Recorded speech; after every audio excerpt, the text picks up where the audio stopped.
My name is Scott Capurro. I'm doing a show called Islamohomophobia Reloaded at the Stand Assembly every night at 10. How's your Fringe Festival been so far? It's been good. I'm just happy to be alive. The reason my show's called Reloaded is because last year I was meant to do the show, but I got very ill on the 27th of July, and I almost kicked it. I had pneumonia and went septic, and my organs shut down. I know. And so I had to cancel my run, so it's just good to be here, be breathing. And does that give you kind of a new take on life? You know, it made me rethink a lot of stuff. And then there's been some recent deaths that have made me rethink other things. And so, you know, I talk about in the show about my mother's death being awful, because we were very close, but in a way restorative. It sounds very yoga mat right now, San Francisco, sorry.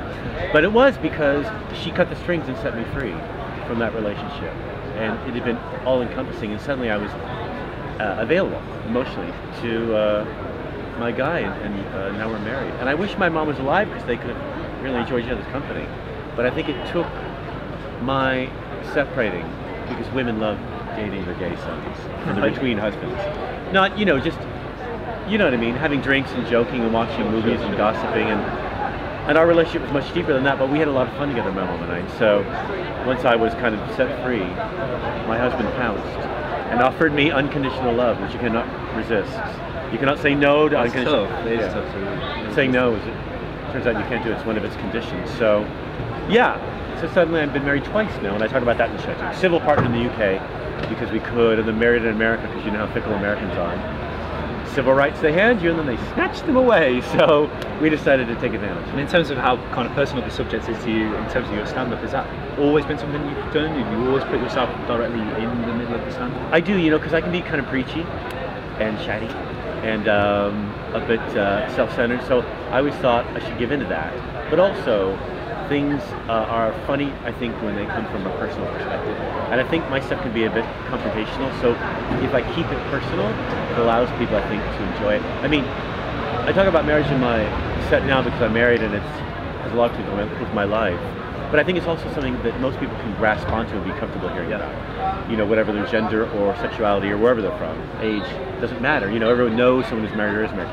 And so I think that gives them a kind of a hook or a handle to hold on to, whilst I drag them to other subjects like the Quran, which they may not want to hear jokes about. But I feel like I should make fun of everyone, and to leave someone out, a group of people out, seems to me to be racist. So in terms of your you do have quite a reputation for being confrontational. Does that get harder and harder to do?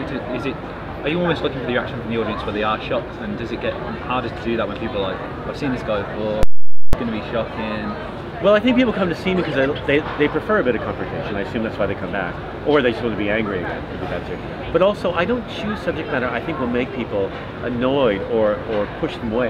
I choose stuff I think is funny. And years ago I did a show that had some jokes in there about the Holocaust. And since then everyone does Holocaust jokes. But it seemed at the time to be relevant. But I also thought, oh, this is old hat. I'm sure other people have done it. But I'll, you know, slide it in. And so to speak, and people reacted quite vehemently. And even with this show, which I think is quite polite, I haven't had any walkouts this time, but people have stayed after and said, you know, this and that about it. And I don't mind. You know, comedy isn't a seminar. If people want to share their ideas, not their feelings, because feelings, I don't know them, that's creepy, but their ideas, that's fine. And we can have a chat. I mean, it is a chat. It should be something going on between the two of us. And if I mention something that someone thinks is inappropriate, which I don't like that word very much. I think it's a very Morningside lady word. But anyway, the word inappropriate makes me cringe. And if they find it unacceptable, then we can work that out. So in terms of people coming up to you afterwards, you're totally okay with that idea as long as it's not... Listen, you have to deal with hecklers in Scotland. Seriously. If you handle a heckler, you can take the audience anywhere. And people shout out things here mostly innocently to play along. I mean, every once in a while you'll get somebody that, you know, seems a bit scary, but usually it's just part of the show. I don't mind it. Look, again, it's not Shakespeare. I'm just telling a few jokes and trying to change their minds about the way they think gay men behave, that's all. In terms of how, when you started off and you were, obviously had this confrontational style, did it take a while for you to go, people are going to react badly to this, and did it take a while to get used to the people heckling or shouting? I mean, I know I say this and it may sound insincere, but I mean this. I'm always surprised at what offends people. Because things that offend me are like cynicism, or comics wasting my time because they appear as though they're bored with their acts. I don't see that here, but in other places, in New York, I used to see it a lot, and it really bothered me. Because an audience, going to a live performance is so difficult. You know, kids with babysitters, and you know, it's a struggle. It's hard for me, and I have no kids and disposable income. And so, you know, I cherish the time I have on stage. I honor it, and I do that by trying to make the show in the room. And because I'm in the room and I'm talking to them directly, I'm always surprised when they take things at offense. Because I just think, well, we're just hanging out. And oftentimes you'll turn a corner unexpectedly, and there's someone angry at you with something they think might be so innocuous. I mean, for instance, on my flyer, I'm posed in a burqa. Right? And a lot of people have told my flyer people, one of whom is my husband, how is this funny? Well, it's just is. I mean, you know, in Britain you can make fun of everything. And Scotland, I assume, is still part. Is that right? It's right. To this day, yeah. When we're filming. Well, okay. And we're going to miss Scotland on the map. But I think really you can make fun of what you like here, religion particularly. So it just seems divisive to leave a certain group of people out because you might say the wrong thing. I mean, I know that British comics are terrified of embarrassing the audience and themselves by saying the wrong thing. I don't really suffer from that. I'm from the US, so I'm not afraid of minorities.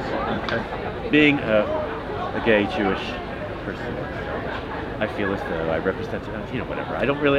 Look, in America, you gotta make fun of everybody. If you're playing in New York, and you don't mention Hondurans and Belize people, and people from Brazil, and you can't do the accent of a South African and an Australian, you better get off stage. Because they're all sitting there, and you can't make fun of one without, you know, leveling the playing. Is this what you do with your spare time, practice Honduran accents? I'm terrible at them. I'm deaf in my right ear, but what I can do, though, is chat with, you know, if I'm in a comedy club and I see the compare skip people in the room because they're of a different color or cultural background, that offends me.